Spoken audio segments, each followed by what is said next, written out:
ज्यादातर समय आपने समाज में लोगों को देखा होगा, परिवार में, यार दोस्तों में आपने लोगों को देखा होगा कि वो कहते हैं यार रतन तो धारण किया हुआ है, जेमस्टोन तो पहना हुआ है, जैसे किसी मेरे ज्योतिषाचार्य ने बताया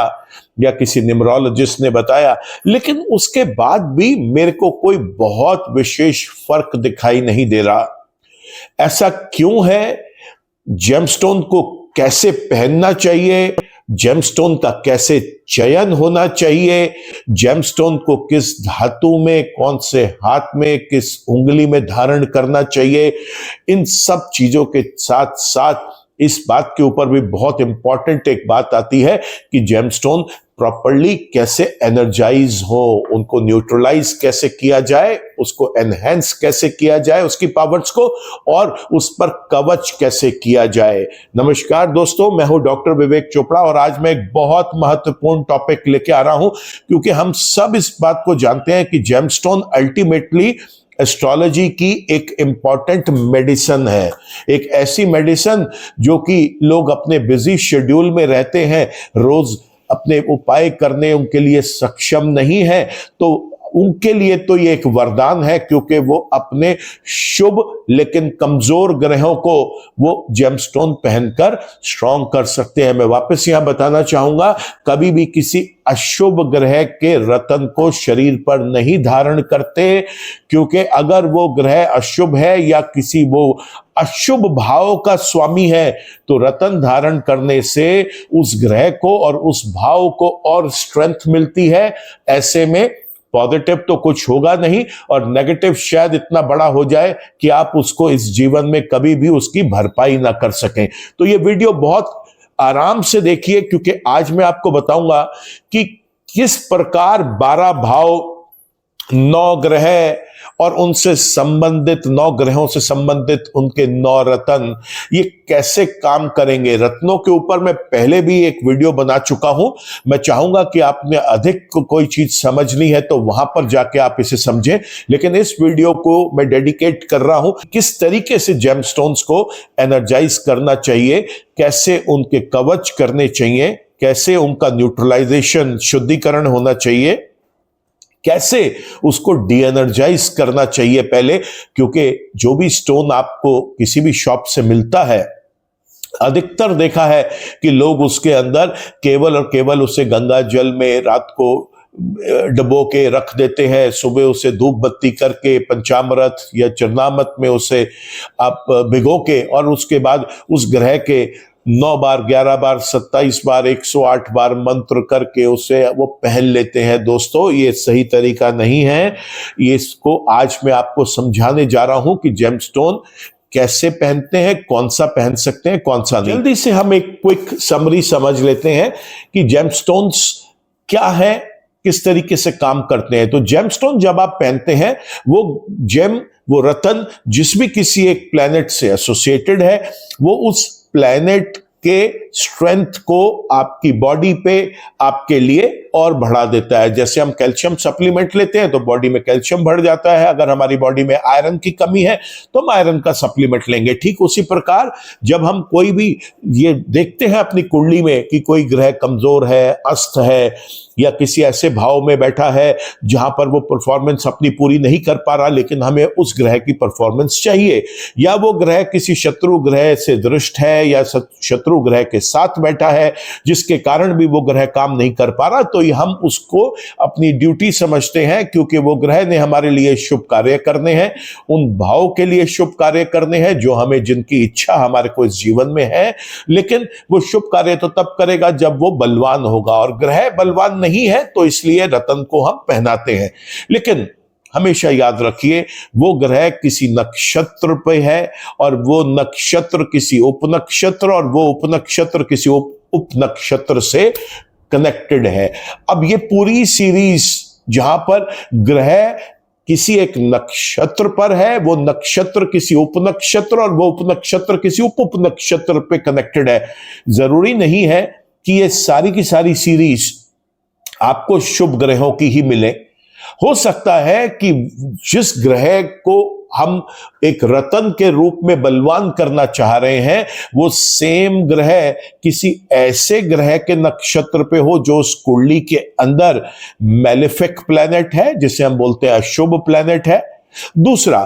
हो सकता है कि वो पर्टिकुलर प्लैनेट का रत्न जिसे हम धारण कर रहे हैं, उसका उपनक्षत्र का स्वामी या उप उपनक्षत्र का स्वामी कोई नेगेटिव प्लैनेट हो। तो ऐसे में जब आप स्टोन धारण करेंगे तो ना सिर्फ उस ग्रह का रिजल्ट आपको मिलेगा जो ग्रह के लिए हम उसे धारण कर रहे हैं या जिन भाव को हम स्ट्रांग करना चाहते हैं, हमको उन ग्रहों के भी रिजल्ट्स मिलेंगे जो हमारी कुंडली के अंदर जन्म से वो ग्रह जिस नक्षत्र, उपनक्षत्र और उप उपनक्षत्र के साथ भी कनेक्टेड है। इसका मतलब ग्रह का रत्न धारण करने पे मेरे को पॉजिटिव और नेगेटिव दोनों चीजों के लिए अपने आप को प्रिपेयर करके रखना है। दूसरा, यहां पर आपको समझना यह है कि जिस ग्रह का आप रत्न धारण कर रहे हैं, वो रत्न हमेशा शुद्ध होना चाहिए। फर्स्ट टाइम आप ही उसको यूज करें, इस बात की आपको पूरी गारंटी होनी चाहिए। कहीं ऐसा ना हो कि दुकानदार ने आपको कोई ऐसा जेमस्टोन बेच दिया जो कोई व्यक्ति उसको पुराना अपना जेमस्टोन बेच गया है, या कोई परिवार का सदस्य अब इस दुनिया में नहीं रहा, लोग उसका जेमस्टोन निकलवा के उसको बेच आए और फिर जेमस्टोन वाले ने, रतन वाले ने उसको पॉलिशिंग बफिंग करके उसको बिल्कुल चमका दिया और आपको लगा ये बिल्कुल नया है। तो उसका ऑरा बिल्कुल प्योर होना चाहिए, क्लियर होना चाहिए। आपको यह भी समझना पड़ेगा ये जेमस्टोन आखिर आ कहां से रहे हैं। जेमस्टोन्स यूजुअली हमारे पृथ्वी से आते हैं। हाँ, मोती जो है वो समुद्र से आता है, और जो आपके मूंगा है ये आपके समुद्र में एक पौधा होता है जिसे बोलते हैं परवाल। ये उसकी एक स्टेम है, उसकी एक आपकी ब्रांच बोल लीजिए, एक उसका पूरा का पूरा स्ट्रक्चर है जिसे हम बोलते हैं। तो अब आप ये बात समझें कि जो बाकी के 7 जेमस्टोन्स हैं जो जमीन से निकल रहे हैं, जिसमें माणिक आ जाता है, पन्ना आ जाता है, पुखराज आ जाता है, नीलम आ जाता है, डायमंड आ जाता है, गोमेद आ जाता है, या लहसुनिया जिसे कैटसाई बोलते हैं वो आ जाता है। ये जितने भी रत्न हैं, ये जब जेमस्टोन खान में से निकलते हैं, जमीन में से निकलते हैं, तो इनके साथ अपनी एक खुद की इंप्योरिटी एसोसिएटेड होती है। इसको निकालने वाले वो मजदूर जिन बेचारों के पास अगर उस दिन उन्होंने काम नहीं किया तो शायद शाम को, रात को उनके घर का चूल्हा भी ना जले, ऐसे मजदूरों के थ्रू ये चीजें निकलती हैं। तो वो मजदूर भी इनको हाथ लगाते हैं, टच करते हैं, वो नेगेटिविटी भी ये पर्टिकुलर रॉक्स जो है वो एब्जॉर्ब करती हैं। उसके बाद इन रॉक्स को जो डीलर्स होते हैं, जो जेम स्टोन में डीलिंग करते हैं लोग, वो इनको ऑक्शन में या किसी भी तरीके से खरीदते हैं और फिर बड़े बड़े पत्थरों को ले जाके वो आगे जो जेम डिजाइनर्स होते हैं, जो स्टोन्स को कट करके उसके छोटे छोटे पीसेस बनाते हैं, उनको देते हैं ये बोलकर कि हमने बहुत इन्वेस्टमेंट किया, इसमें से खूबसूरत पीसेस बनाइए। वो लोग भी इसको कहीं जमीन पे रख रहे हैं, उनके हाथ कितने धुले हुए हैं कितने नहीं, वो कौन है कौन नहीं, वो भी वापस एक मजदूरों के पास, एक लेबर के पास, जो स्किल्ड लेबर होती है, जो जेम्स के ऊपर वर्क करती है, वहां पर वो जाता है और उनका उस जेमस्टोन के ऊपर, उस रॉक के ऊपर उनका ऑरा भी एसोसिएटेड होता है। आप नहीं जानते किसी ने उसके ऊपर झूठे हाथ लगाए, किसी ने उसके ऊपर उनकी अपनी लाइफ में क्या प्रॉब्लम्स चल रही हैं, जितनी देर वो उस जेम के टच में है, कांटेक्ट में है, उसके अंदर भी वो नेगेटिविटीज उसको पास ऑन कर सकते हैं। उसके बाद ये जेमस्टोन जब ये बन जाते हैं, पूरे के पूरे ने तराश लिया जाता है, इसकी बफिंग पॉलिशिंग होके चमका दिया जाता है, तो फिर ये दुकानदार लोग जो उनको जो भी चीज समझ में आती है, पसंद आती है, जो भाव उनको सूट करता है, उनको लगता है कि वो इसमें मुनाफा कमा सकते हैं, वो वहां से उसे खरीद के अपने पास रखते हैं। और जब आप वहां पे जाते हैं तो आपको वो एक स्पेशल कपड़ा होता है जिससे आप अपने आंखों के चश्मे का लेंस भी साफ करते हैं। उसी तरीके से ही एक स्पेशल क्लॉथ होता है जिसे रब करके वो जेमस्टोन के ऊपर उसकी चमक बढ़ा के आपको एक ट्रे में दिखाते हैं। आपको वो खूबसूरत लगता है, आप उसे खरीद लेते हैं और फिर उसके बाद आप उसकी अंगूठी बनने के लिए अंगूठी बनने वाले को दे देते हैं। आपने इस पूरे के पूरे प्रोसेस में देखा कि कोई भी एक जेमस्टोन आपके पास पहुंचने से पहले किस तरीके के लोगों को टच करते करते वो आया है, कहीं जमीन पे पड़ा हुआ है, कहीं गंदगी में पड़ा हुआ है, किसी के पाँव के नीचे आ रहा है, किसी की चप्पल के पास पड़ा होगा, ना जाने कितनी कुछ वहां पे चीजें होती हैं। क्या आप कोई भी बाजार से चीज लेके आते हैं, क्या आप उसको वैसे ही एब्जॉर्ब कर सकते हैं? एक उसका एक प्योरिफिकेशन का तरीका होता है। ठीक उसी प्रकार ही हमारे जेमस्टोन्स के अंदर भी सबसे पहले जो एक बैड ऑरा उस जेमस्टोन के साथ एसोसिएटेड है, उस जेमस्टोन के बैड ऑरा को खत्म किया जाता है, जिसे बोलते हैं डी एनर्जाइजिंग का प्रोसेस। इसके लिए हम रॉक क्रिस्टल्स यूज करते हैं। डी एनर्जाइजिंग करने के लिए उस पर्टिकुलर जेमस्टोन को सूर्य की रोशनी में रखा जा सकता है, उसको फ्लोइंग वाटर के नीचे काफी घंटों तक रखा जा सकता है, जिससे पानी के माध्यम से उसके अंदर की जो नेगेटिविटीज हैं वो रिड्यूस हो जाए। उनको सूर्य की किरण और पानी के अलावा उस किसी एक शुद्ध अच्छी भूमि में, जहां पर कोई पवित्र आपका ट्री है, उसकी रूट्स है, वहां पर उसको 1 दिन 2 दिन 3 दिन के लिए एक स्पेशल प्लेस के ऊपर दबा के उसकी नेगेटिविटीज को रिड्यूस किया जा सकता है। साथ ही साथ इसको एसेंशियल ऑयल्स के अंदर यूज करा जाता है प्योरिफिकेशन के लिए, न्यूट्रलाइजेशन के लिए। और जब स्टोन्स प्योरीफाई हो जाते हैं, न्यूट्रलाइज हो जाते हैं, तब उसको उस व्यक्ति की कुंडली के अनुसार, उसके ग्रह, नक्षत्र, उपनक्षत्र और उप उप नक्षत्रों के अनुसार जिस भी पर्टिकुलर प्लैनेट्स को एनहांस करने की जरूरत है और जिन प्लैनेट्स को सबसाइड करने की जरूरत है। तो अभी आप समझ ही गए होंगे, एनहांस हमें केवल उन ग्रहों को करना है जो हमारे लिए शुभ है, और हमें सबसाइड केवल उन एनर्जीज को करना है जो आ रही हैं हमारे अशुभ ग्रहों से। तो ये दोनों प्रोसेसेस किए जाते हैं। इसके लिए पिरामिड एनर्जाइजिंग्स होती हैं, क्रिस्टल एनर्जाइजिंग्स होती हैं, इसके लिए प्राणिक हीलिंग है, थीटा हीलिंग है, एनर्जी हीलिंग है, मैग्निफाइड हीलिंग है, ऑरा हीलिंग है जेमस्टोन की, और साथ ही साथ इसमें रेकी हीलिंग का भी इस्तेमाल किया जा सकता है।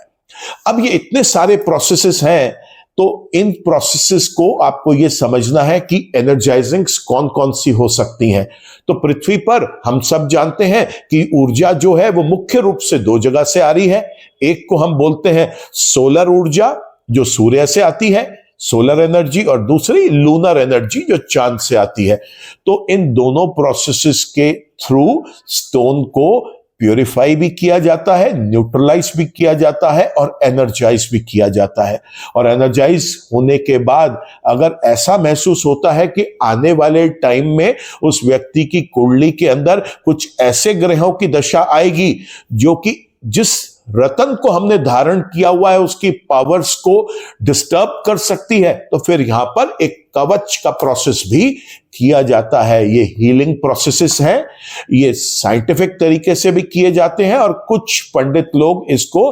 मंत्रोच्चार के थ्रू और बाकी सारे के सारे अपने रिलीजियस प्रोसेसेस के थ्रू भी करना पसंद करते हैं। लेकिन हम हमेशा लोगों को रेकमेंड करते हैं कि आप रिलीजन में जरूर जाएं, रिलीजन वाली चीजों को जरूर फॉलो करें। आप जिस भी रिलीजन के हैं, आप अगर हिंदुइज्म को फॉलो करते हैं तो फिर आप हिंदू रिलीजन के सारे प्रोसेसेस को फॉलो करिए। आप अगर क्रिश्चियनिटी को फॉलो करते हैं तो आप हीलिंग में वो वाले रिलीजियस प्रोसेसेस को फॉलो कर सकते हैं। आप अगर सिखिज्म को फॉलो करते हैं तो आप अपने गुरु महाराज से रिलेटेड और जो वहां का अमृत आपको मिलता है आप उसका प्रयोग करके और वहां के गुरबाणी के सारे पाठ करके आप उसको एनर्जाइज कर सकते हैं रिलीजियस तरीके से। और अगर आप इस्लाम फॉलोअर हैं तो आप फिर अपनी कुरान शरीफ की आयतों के थ्रू और जमजम के थ्रू उसको प्योरीफाई और हील करने के लिए मंत्रोच्चारण के थ्रू उसको अभिमंत्रित कर सकते हैं। लेकिन दोस्तों, ये सारे के सारे प्रोसेसेस से ऊपर एक होता है हमारा साइंटिफिक प्रोसेस। जिस तरीके से जब हम कोई भी दवा लेते हैं, चाहे वो सिरप फॉर्म में है, चाहे वो टैबलेट है, कैप्सूल है, पाउडर है, हम कभी ये नहीं देखते कि ये दवा एक हिंदू की बॉडी में जाएगी, एक मुस्लिम की बॉडी में जाएगी, एक सिख की बॉडी में जाएगी या एक ईसाई की बॉडी में जाएगी। ठीक उसी तरीके से ही हमारे साइंटिफिक प्रोसेसेस हैं जिनको फॉलो करना चाहिए। जेमस्टोन को पहनने से पहले एक पूरा प्रोसेस है जिसमें सबसे पहले उसको डी एनर्जाइज किया जाता है through rock crystals, essential oils या और भी बहुत सारे प्रोसेसेस हैं जो भी मैंने आपको बताया। सूर्य की किरणों से, चलते पानी के नीचे, उसके प्रवाह के नीचे उसको रखकर, भूमि में दबाकर, और कुछ लोग तो इसके अंदर एक शुभ दीपक के ऊपर एक ऐसे डिस्टेंस पे कि जेमस्टोन जो है वो डिस्टर्ब ना हो, वो जले नहीं, उसकी हीट की वजह से उसके साथ कोई एबनॉर्मलिटी ना आए, तो वो उसकी जो लॉ होती है दीपक की, उस लॉ के एक डिस्टेंस के ऊपर, एक हाइट के ऊपर उसको रख के भी उसको प्योरीफाई करते हैं कि उसकी गर्माहट से उसके अंदर की नेगेटिविटीज खत्म हो जाए। ये सारे प्रोसेसेस अपने जगह हैं। आप उसको पंचामृत में रात को डुबो के रखें, सुबह उसे भगवान जी के चरणों में रख के, भगवान जी को कोई मीठा भोग लगाकर, ड्राई फ्रूट्स या सूखा मेवा किसी भी तरीके का उनको चढ़ाकर, गंगा जल में डुबोकर और मंत्रोच्चार के साथ आप इसे पहन ले, वो आपकी इच्छा है। लेकिन जो साइंटिफिक प्रोसेस है उसके अंदर हमें किसी भी स्टोन को एनर्जाइजिंग जरूर कराना चाहिए, एक साइंटिफिक प्रोसेस से कराना चाहिए जिसमें pranic healing, theta healing, energy healing, magnified healing, crystal healing, pyramid healing, reiki healing, aura healing, ये सारी हीलिंग्स कवर होती हैं। ये हीलिंग्स क्या है, इनके बारे में हम फिर कभी किसी वीडियो में डिस्कस करेंगे, नहीं तो इंटरनेट पे सारी जानकारियां अवेलेबल है, आप वहां से भी पढ़ सकते हैं। आज का मेरा मुख्य कारण यह समझाना है कि आपको पहना हुआ जेमस्टोन क्यों काम नहीं कर रहा, और देखिए हीलिंग क्यों जरूरी है। बड़ा सिंपल सा एक चीज है, आप समझिए। ज्यादातर लोग ये चाहते हैं कि वो अपने भाग्य को चमकाएं, और ज्यादातर ज्योतिष लोग भी कि अपने क्लाइंट को नवम भाव का, जो मुख्य रूप से फॉर्चून हाउस है, उसे हम बोलते हैं एक ऐसा हाउस जो कि मेरे लिए मेरे लक को स्ट्रांग करेगा, मेरे भाग्य को स्ट्रांग करेगा, उसका रत्न धारण करने के लिए बोल देते हैं। लेकिन आप अगर इसी कुंडली के अंदर देखें तो नौवां भाव जो होता है कुंडली का, जो फॉर्चून हाउस है, वो मेरी माता जी की उसी कुंडली से अगर मैं देखूं तो छठा स्थान भी होता है। यानी मेरे मां का स्थान कुंडली के अंदर होता है चौथा भाव, मेरे खुद के भाग्य का स्थान होता है नवम भाव। अगर मैं नवम भाव को बलवान कर रहा हूं तो कहीं ना कहीं मैं अपनी माता जी के स्वास्थ्य को भी चैलेंज में लेके आ रहा हूं, उसके अंदर भी एक खतरा बन रहा हूं। क्योंकि जब नौवें घर को मैं अपनी कुंडली में बलवान करूंगा तो माता जी के चार्ट के अकॉर्डिंग चौथे भाव को अगर मैं लगन में लेके आऊंगा तो नौवां भाव कुंडली का छठा भाव हो जाएगा, और ऐसे में मेरे भाग्य चमकाने के चक्कर में मेरी माता जी को कोई परेशान हो सकती है, कोई परेशानियां आ सकती हैं। ठीक उसी प्रकार कोई सा भी एक भाव अगर हम कुंडली के अंदर लेंगे, मान लीजिए मैं लगन भाव के लिए ही कोई जेमस्टोन पहन रहा हूं। अब लगन भाव मेरे कुंडली के धन भाव से 12वां घर है। इसका मतलब यह है कि अगर मैं लगन को ज्यादा स्ट्रांग करूंगा तो मेरी कुंडली के अंदर मेरा सेकंड हाउस कहीं ना कहीं डिफिकल्टी में आ जाएगा, मेरे धन आगमन के ऊपर कोई ना कोई कठिनाइयां बन जाएंगी। तो इसलिए आप इस बात को समझिए कि कुंडली के अंदर कोई भी एक रत्न ऐसा नहीं होता जो हर एक भाव के लिए, हर एक लाइफ के इवेंट के लिए शुभ हो, और कोई भी ऐसा रत्न नहीं हो सकता, कोई भी ऐसा ग्रह नहीं हो सकता जो केवल और केवल अशुभ ही हो। यहां देखने वाली बात यह है, जब हमें शुभता जिस चीज की अधिक से अधिक जरूरत होती है हम उसका रत्न धारण करते हैं, लेकिन उसके साथ जुड़े हुए जो नेगेटिव्स हैं हमें उनको भी हीलिंग के थ्रू उसे भी हमें टेक केयर करके चलना है। ठीक उसी प्रकार जब आप कोई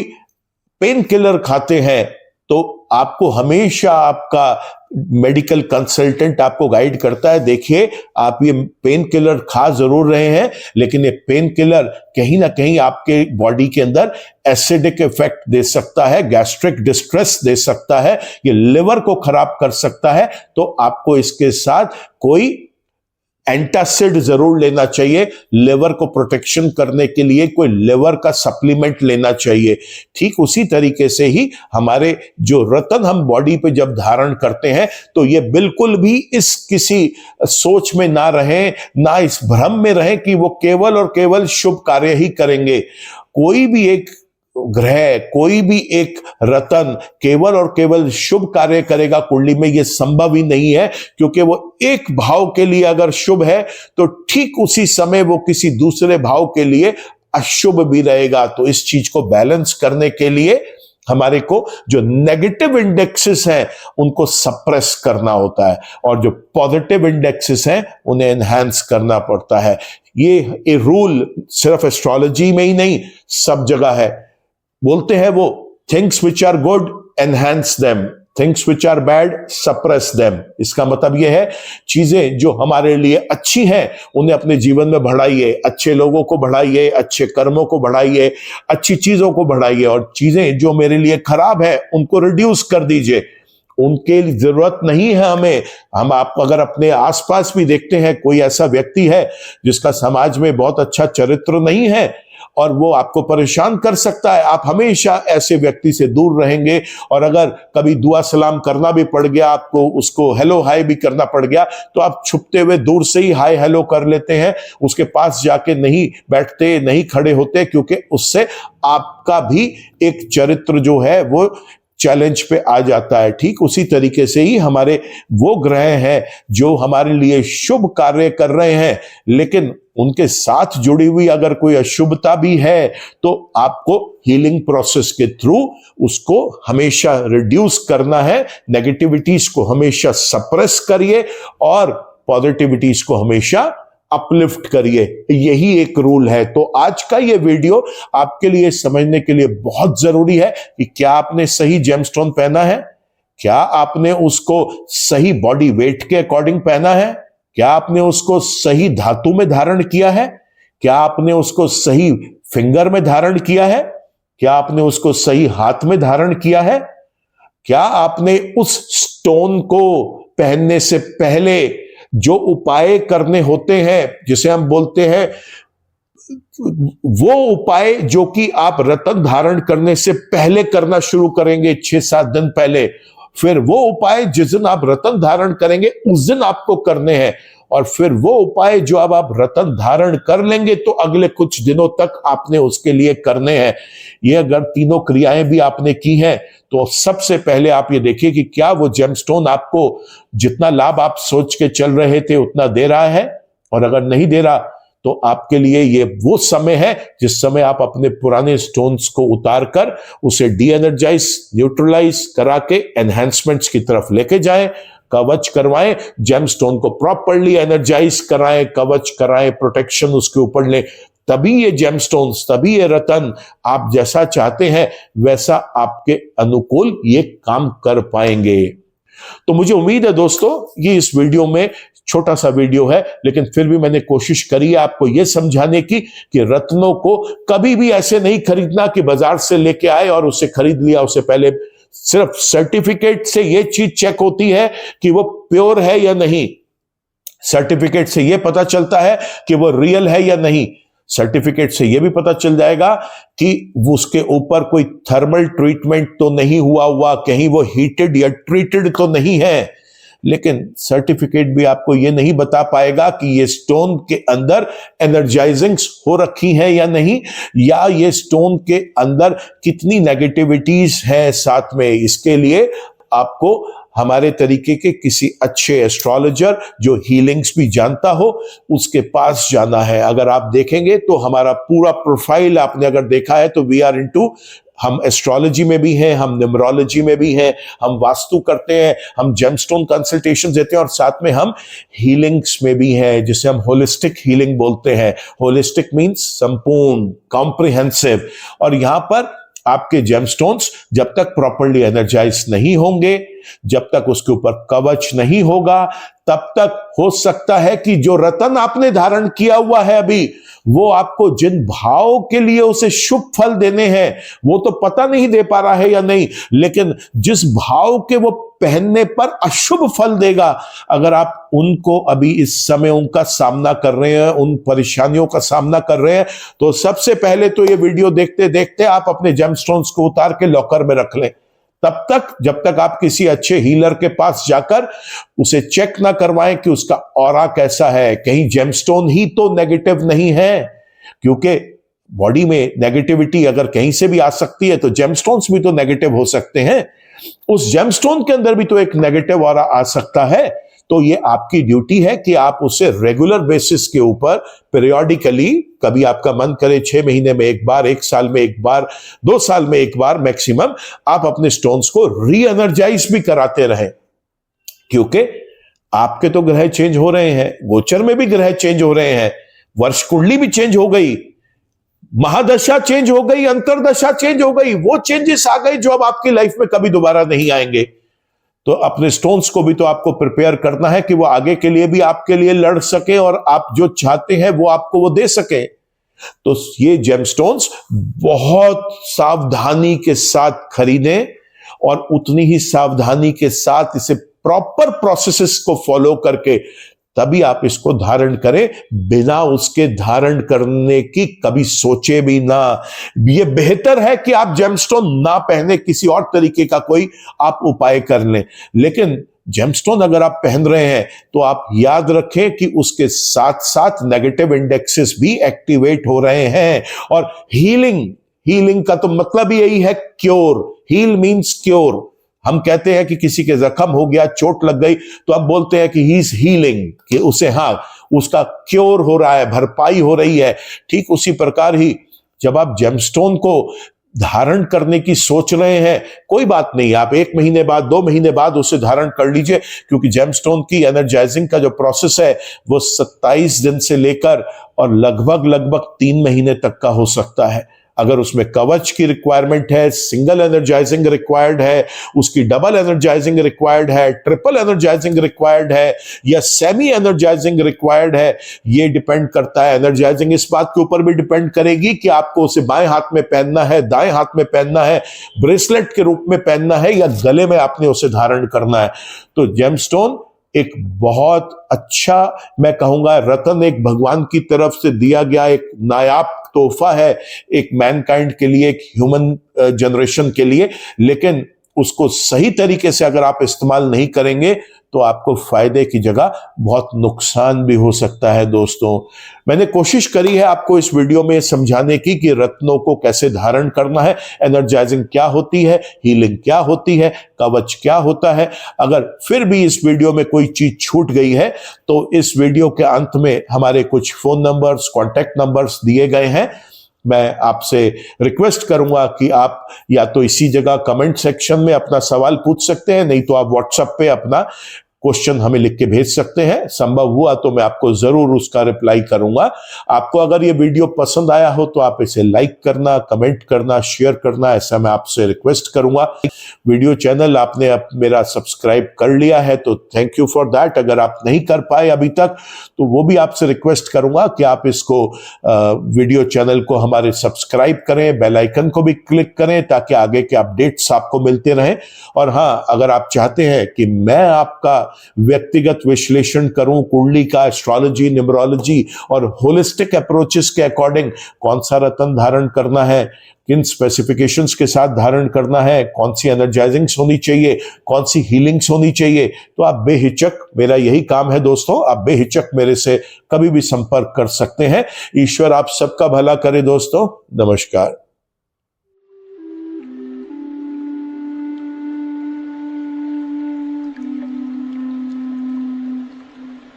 जीवन की सभी प्रकार की व्यक्तिगत, पारिवारिक और व्यावसायिक समस्याओं के समाधान के लिए तुरंत संपर्क करें। डॉक्टर विवेक चोपड़ा, PhD, गोल्ड मेडलिस्ट, विश्व विख्यात ज्योतिषाचार्य एवं वास्तु एक्सपर्ट। कॉल अथवा व्हाट्सएप करें 9311131069 9212431 1069।